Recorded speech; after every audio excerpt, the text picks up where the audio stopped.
കഴിഞ്ഞ ദിവസം അങ്ങനെ തച്ചുവിൻ്റെ ബർത്ത്ഡേ ആയിരുന്നു. ഇന്ന് ട്രീറ്റ് ചെയ്യിക്കാൻ വേണ്ടിയിട്ട് ഞങ്ങൾ പോകുമോ തച്ചുവിനെ വിളിച്ചുകൊണ്ട്.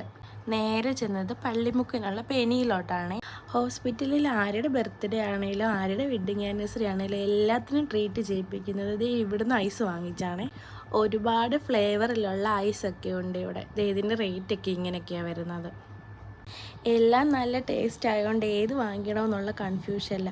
അങ്ങനെ ഞങ്ങൾ ഒരറ്റത്തുനിന്ന് ഓരോന്നോരോന്നായിട്ടൊക്കെ നോക്കിയെടുക്കാൻ തുടങ്ങി. ഐസൊക്കെ വാങ്ങിച്ചിട്ടിട്ട് നേരെ ഹോസ്പിറ്റലിലോട്ട് പോവുക. ഞങ്ങൾ വാങ്ങിച്ചത് സ്നിക്കി ബാറും ക്രിസ്പി കിറ്റും ജാക്ക് ഫ്രൂട്ടും പിന്നെ ഞാൻ വാങ്ങിപ്പിച്ചത് ദുബായ് കുണാഫയായിരുന്നു. ദുബായ് കുണാഫയുടെ റേറ്റ് വരുന്നത് 75 രൂപയാണ്. ഇതിനാണെങ്കിൽ ഒട്ടും മധുരവേ ഇല്ലായിരുന്നു. ചെറിയൊരു മധുരം മാത്രമേ ഉള്ളായിരുന്നു. എനിക്കിത് ഇഷ്ടപ്പെട്ടില്ല. 75 രൂപയ്ക്ക് ഇത് വറുത്തല്ല. ഞങ്ങളെല്ലാവരും കൂടെ പിന്നെ ഇരുന്ന് ഐസൊക്കെ കഴിച്ചു. ഇതിൻ്റെ സ്റ്റിക്കിൽ സ്റ്റാർ ഉണ്ടെങ്കിൽ നമുക്ക് അവിടുന്ന് ഫ്രീ ആയിട്ട് ഐസ് കിട്ടുമെന്ന്. ഞങ്ങളുടെ ആരുടെ സ്റ്റിക്കിലില്ലായിരുന്നു. ഇതിവരുടെ എന്തോ ഉടായിപ്പാണെന്ന് തോന്നുന്നു.